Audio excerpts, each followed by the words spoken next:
In an effort to connect with Thunder Bay residents, members of the Supreme Court of Canada visit our city. Good evening, I'm Haley Perreault alongside Ryan Bonazzo. Thank you for joining us. It's a historic visit for Thunder Bay. 3 members of Canada's top court are here in the city today and tomorrow, meeting with students, citizens, and the local law community. It's the final stop in a series of visits meant to bring the Supreme Court closer to Canadians. Jessica Clement reports. The Supreme Court judge's visit started bright and early Monday morning at the Delta Hotel, where Chief Justice Richard Wagner, joined by Justices Malcolm Rowe, Michelle O'Bonsawin, and the Chief Justice of Ontario, the Honourable Michael Tulloch, answered questions from the media. Visiting Northwestern Ontario is especially meaningful.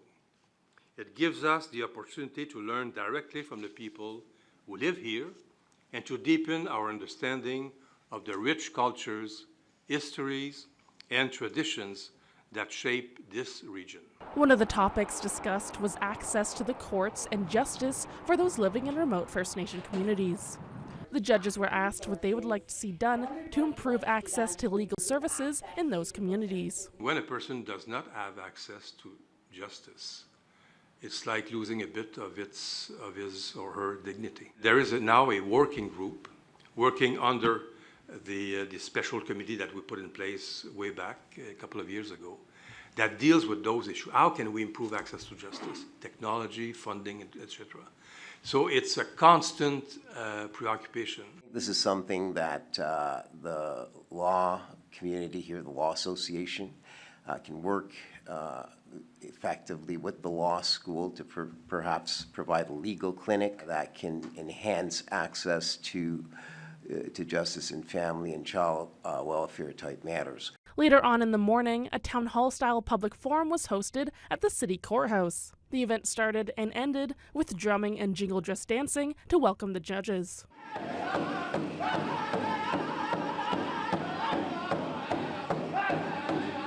The justices spoke with community members to give them insight on how Canada's top court operates and how its decisions shape our democracy.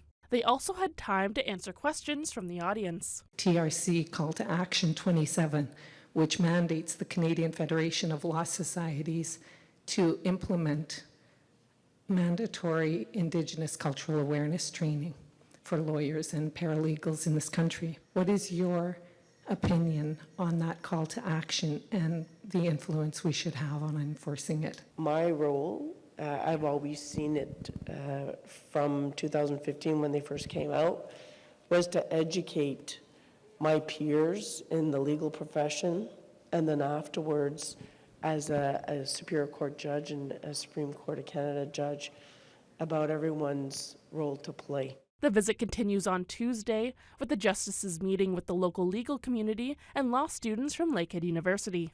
Jessica Clement, TBT News. There's good news for around 750 employees at the Lac des Îles Palladium mine. Impala Canada has informed its staff that the mine will continue operating for at least 1 year longer than originally planned. The mine is located about an hour north of Thunder Bay off Highway 527. 4 months ago, the company said the mine would be closed in June of 2026 due to the persistent low price of palladium.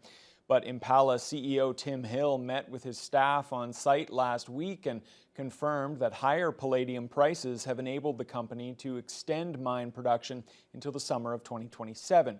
Hill says the 1-year extension is a window of opportunity that the company will use to advance its work toward a long-term tailings solution for Lac des Îles in order to extend the mine's life for years to come. He adds that he's sincerely grateful for the cost control efforts of the employees and is asking them to help keep the momentum going. Thunder Bay Police Chief Darcy Fleury says the enhanced police presence at buildings operated by the District Social Services Board is already having an impact. That was one of the messages he recently delivered to the business community at the latest Chamber of Commerce Leaders Luncheon. Now those he spoke with want to see similar results when it comes to shoplifting and other crimes affecting their businesses. Jaden Billick has the details. Just a couple weeks into the new pilot project to improve safety at apartment buildings owned by the Thunder Bay DSAP, Police Chief Darcy Fleury says the enhanced police presence is yielding positive results. And already we're seeing a real impact on that, just having a presence, like just being there and being visible so that people know that we are there. We've had some really good results already in a couple of weeks. And it's going very well, and we hope to continue that, maybe expand on that. We are working towards some of the more I guess, prolific retail thefts that we're seeing. So we are working on some of those things, really having to pay attention to what's going on in the community and trying to address as much as we can. That's of particular concern for business owners across the city, including those in attendance at the latest Leaders Luncheon hosted by the Chamber of Commerce. President Charlotte Robinson says the impact varies from store to store and knows police resources are limited. She wants to work with the force to find a solution. It's a pretty tricky situation because, when there's a crime involved, you don't necessarily want a non-police involvement. And so trying to find alternatives, things like the special constables, we've been talking about, what are those opportunities? Are there opportunities for ambassador programs, that kind of thing? And those conversations are continuing, and I feel like maybe moving forward. We've had some really good progress in where we're going as an organization, where we're going as we're in our partnerships. Some of the programs that we've developed have come from some ideas from the community, and I think that's that we're listening, that we're hearing, that we understand that there's needs in certain areas of our community, and we're really pushing hard to address what we can with the people that are in our offices. We're working very hard as it is. Fleury says community input gathered at these kind of public events is key to ensuring the police force is truly serving the community. Jaden Billick, TBT News. A man is in hospital after being struck by a vehicle near Intercity Shopping Centre this morning. Emergency services were called to the intersection of Memorial Avenue and Isabel Street just after 9 o'clock. Crews located an injured pedestrian who was brought to hospital for treatment. The severity of his injuries hasn't been disclosed. That section of Memorial was shut down to vehicle traffic for most of the day, and the investigation continues. A transport driver faces charges after a dramatic crash east of Terrace Bay yesterday evening. The single vehicle collision happened shortly after 6 o'clock on Highway 17 near the Steel River. Fire crews from Scriber and Terrace Bay responded, along with police and paramedics. OPP say the lone occupant suffered only minor injuries, but the rig sustained heavy damage after it went through the guardrails and crashed into the ditch between the highway and the railway tracks. The driver, a 24-year-old from Manitoba, has been charged with careless driving. Ontario is considering changes to the sex offender registry to make some of the information public, and the Premier says he's prepared to use the controversial notwithstanding clause to make it happen. He says it's about protecting victims, but there are some concerns that naming people on the registry will cause some people to take the law into their own hands. CTV's Siobhan Morris explains. The Ford government's contemplating opening up Ontario's registry for sex offenders. To protect our communities, protect them from people like these.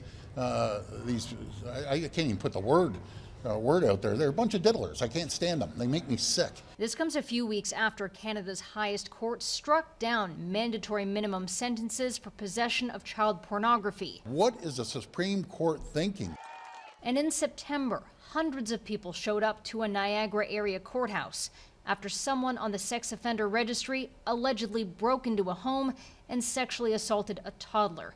That's prompted many Niagara councils to ask upper levels of government to amend the Sex Offender Information Registration Act. Legislation to be introduced next week will start the ball rolling. Have meetings with our stakeholders to see what information can be released. Doug Ford already clear about some specifics he wants shared. You have a sex offender and he's living next door or down the street and you have a bunch of kids. You want to know about it. It's going to put some people at risk, I think. This former Toronto police detective explains the problem is what people do with the information. Are we going to be looking at vigilantism in neighborhoods, demonstrations in front of homes? With more eyes watching, there may be more calls to police. Because the person who's on the sex offender registry was walking past a community center. And people are going to say, oh, I'm calling the police right away because obviously he's in breach. I asked the Solicitor General if he'd thought about possible vigilantism. And that gives a person who's on the registry a greater awareness that, they must behave, they must uphold the laws. The Premier expects this proposal to be challenged in court, but isn't deterred. I'll use the notwithstanding clause in a heartbeat. That was CTV's Siobhan Morris reporting. The Care Bus, operated by Norwest Community Health Centers, kicked off its 6th year of service today. The bus and its staff will provide crucial services to the homeless and other people in need during the upcoming cold winter months. Ryan Graham reports. The Care Bus will be operating 7 days a week, beginning this week and going through until the very end of the frigid winter months here in our community. For now, it will be operating from 1:30 p.m. until 9:30 p.m. However, in January and February, when the temperatures get even colder, Norwest CEO Juanita Lawson says they'll extend its hours from 9:30 a.m. to 9:30 p.m. It's a bus that people can come and receive transportation to go to shelters at the end of the night, or to appointments, or receive food, warm clothing, hats, a listening ear with some of our staff, but also keep them safe during the extreme cold. This is all in an effort to keep all community members safe and warm, and also provide support and free transportation to anyone who may need to get anywhere in the city. Lawson says the Care Bus has been and continues to be a critical support system here in Thunder Bay. So when we see, the encampments rising, when we see the Lakehead Social Planning Council, report about an increased number of individuals who are unhoused, we know that individuals also don't have access to some basic needs. It continues to grow, which I guess you could say that's positive, but I think it's an indication of what people are experiencing in our community. And so last year we served over 10,000 people. Lawson emphasizes that getting indoors and away from the extreme cool outdoor temperatures we experience in our region can make the difference between life and death. Ryan Graham, TBT News. Well, a Christmas tree was lit outside the Thunder Bay Police Station last night in honor of missing and murdered Indigenous women, girls, and the 2 LGBTQIA+ people. Thunder Bay Police have held a Tree of Hope ceremony every year since 2019, when recently retired local constable Charlene Bordeaux recognized the need for police to help raise awareness to the national crisis of violence against Indigenous women, who are 6 times more likely to be victimized than non-Indigenous people. Somewhere between 1,200 and 5,000 Indigenous women and girls have either gone missing or been murdered in Canada. Tonight is an opportunity for us to heal together as a community, where Indigenous women belong, and where one of the systems that we interact with on a daily basis, the policing system, is able to walk this journey with us as we continue to look at how we can improve the system. Nobody forgets these women. These women were, moms and friends, family, aunts, nieces, just really loved ones. And the work that the police service does and has been doing for many years and across the country really is to never lose track of those people, and to really work hard on these cases, and to really work to make sure that we can do the best for the survivors and the families and of these loved ones. And we want to work together and really bring some closure to some of these cases. I don't think that we can ever stop bringing awareness to this issue, and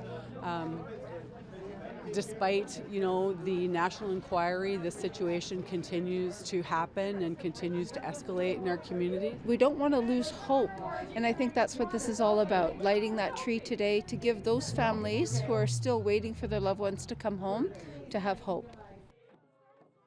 The Tree of Hope initiative has been embraced by other police services across Ontario and Canada.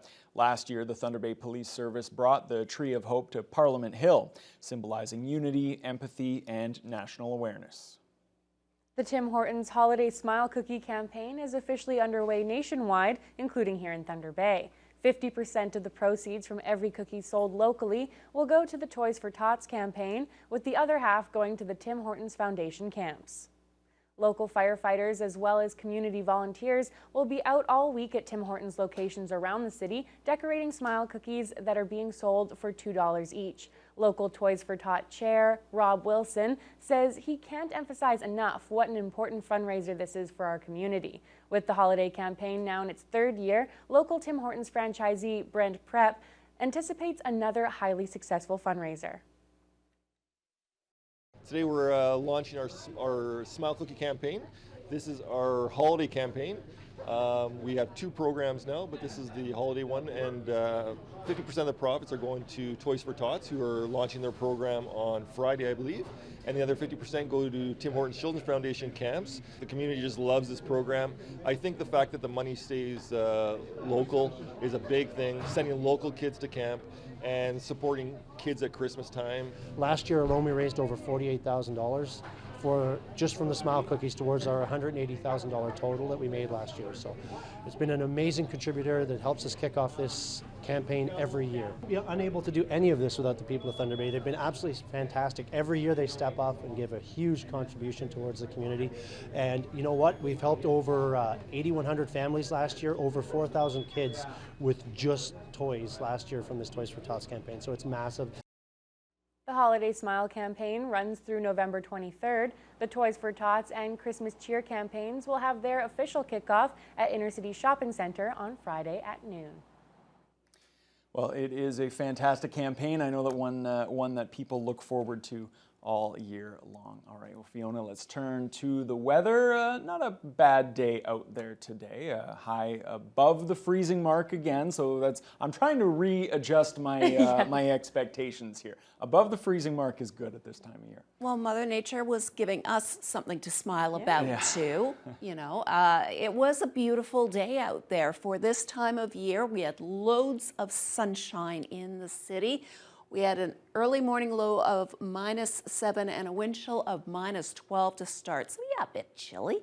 Make sure you have your scraper out in the mornings these days. But we warmed up above the freezing mark. Winds were, we'll call them light to moderate. From the northwest, 10 to 22 kilometers per hour with a few gusts up to 33 a couple times this afternoon. But all in all, not a bad day at all.